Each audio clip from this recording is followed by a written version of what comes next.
आणि आमच्या 2022-23च्या विरुद्धच्या 4 लाखाच्या माहिती मंजूर मी मॅडमला 2-3दा गेलो मॅडम 4 लाखाच्या जे मी मंजूर आहे काय मला पत्र आले म्हणलं त्यांनी रेडिओ ठेवली त्याच्यावरती डिमांड या निमारावं हे काय म्हणलं मला त्याचं डिमांड मारायचंच नाही आणि परत रुजूच करून ते प्रश्न डिमांड मारली आणि प्रश्न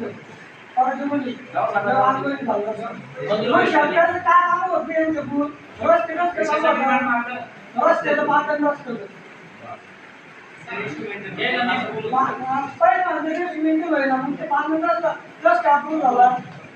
शेतकऱ्याच्या विहिरी का करीत नाही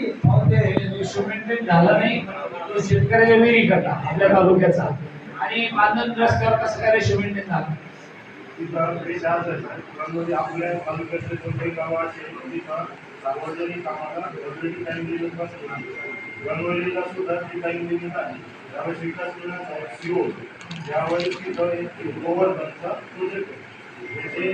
कुशल पाठ काढण्यासाठी त्याचं काम झालेलं आहे त्याचा कुशल पाठ काढण्यासाठी सुद्धा सर्व येत होतं म्हणून त्याचं मस्त निघत नव्हतं हे जे म्हणता येतं काम त्याचं मस्त